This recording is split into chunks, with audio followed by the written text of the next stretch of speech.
بسم اللہ الرحمن الرحیم۔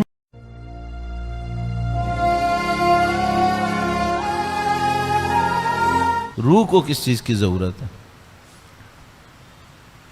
جسم تھک جاتا ہے تو آرام کرتا ہے، اگر روح کے اوپر کوئی ایسی تھکاوٹ آتی ہے تو کیا ہوتا ہے؟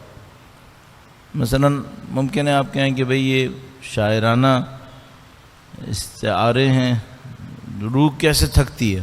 آپ خود جانتے ہیں، شاید آپ کے ساتھ کبھی ہوا ہو کہ بعض اوقات کچھ کرنے کا دل نہیں چاہتا، نہ نماز پڑھنے کا دل چاہتا ہے، نہ قرآن پڑھنے کا دل چاہتا ہے، پتہ نہیں کیسی ایک حالت آ جاتی ہے انسان کے اندر۔ تو اس کو علامت کے طور پہ کہتے ہیں کہ بھئی یہ روح تھک گئی ہے۔ روح کیوں تھکتی ہے؟ کوئی غلطی ہوتی ہے، کوئی گناہ ہوتا ہے، کوئی بے احترامی ہوتی ہے، کوئی غفلت ہوتی ہے، اس کی وجہ سے روح کے اوپر منفی اثر پڑ جاتا ہے۔ تھکی بھی روح کے لیے جواب بتائیں، انہوں نے کہا استغفار کرو۔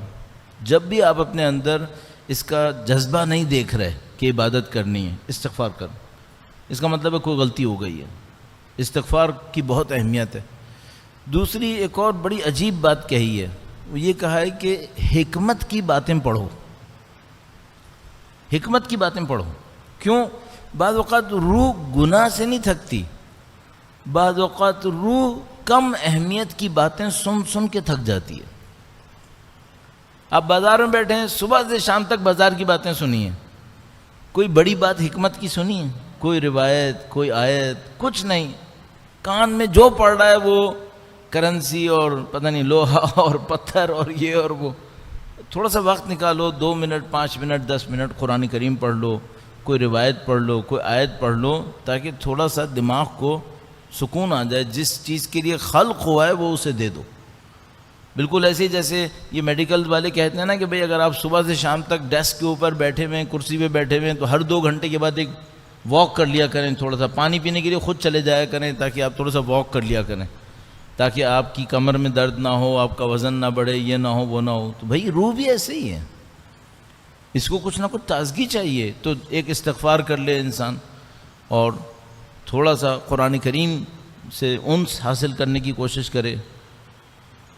ایک اور چلیے بات آئیے یہاں پہ، بہت عجیب حربہ ہے۔ اگر کوئی انسان یہ دیکھے میرے اندر عبادت کا شوق مر رہا ہے، صحیح ہے، تو اسے کیا کرنا چاہیے؟ میں نے عرض کیا استغفار کرے، یہ کرے۔ ایک اور بہت بڑی چیز ہے، وہ کیا ہے؟ کسی کے کام آ جاؤ، کسی کے کام آ جاؤ۔ کوئی مشکل میں ہے، اس کی مشکل حل کر دو۔ یہ جتنی مخلوق ہیں اس میں کتے اور بلیاں بھی شامل ہیں، ہاں صرف انسان نہیں ہے، جانور بھی شامل ہیں، پرندے بھی شامل ہیں۔ یہ سب کا سب خدا کا نظام ہے، یہ سب مخلوق خدا ہیں۔ آپ کسی مخلوق کے کام آ گئے، سمجھ لیں آپ نے خدا کو اتنے سے حصے میں خوش کر دیا۔ خدا خوش ہوتا ہے، اس کا پورا نظام خوش ہوتا ہے، پھر اس کا پورا نظام خوش ہوتا ہے، فرشتے آپ کے ساتھ ہیں۔ پھر تو اگر خدا نہ کرے احساس کریں کہ بھئی آج تمایل نہیں ہے عبادت کا، نماز بھی پڑھی تو مزہ نہیں آیا، لطف نہیں ہے، توجہ نہیں ہے، تو ان 3-4 کاموں میں سے کوئی کام فوراً کر لیں، اس کو پینڈنگ میں نہ ڈالیے گا۔ اگر آپ نے اس کو پینڈنگ میں ڈالا اور یہ حالت مسلسل رہی، فرض کرنے 2-4 نمازوں تک چلتی رہی، 1-2 دن رہی، پھر واپس آنا بہت مشکل ہے۔ پھر واپس آنے کے لیے پھر خدا ایک اور کام کرے گا۔ اگر لطف شامل حال ہوا، وہ کیا کرے گا؟ پھر کسی مصیبت میں ڈالے گا، کہے گا تو ویسے تو آئے گا نہیں، تو میں ایک پتھر مار ہی دوں۔ تو پھر خدا کا نظام ایک ٹک یوں ہلائے گا، آپ کی پوری دنیا ہلے گی۔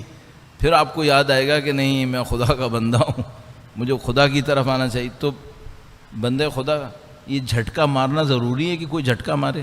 آپ خود ہی اپنے لیے اچھے انسان بن جاؤ، بلا وجہ میں اس کے لیے کیوں زحمت دیتے ہو کہ فرشتے اس کام کو آپ کے ساتھ انجام دیں؟ یہ نظام ہے۔ اب آپ اس نظام کو مانیں تب بھی ہے، نہیں مانیں یہ نظام ہے، یہ اللہ کا نظام۔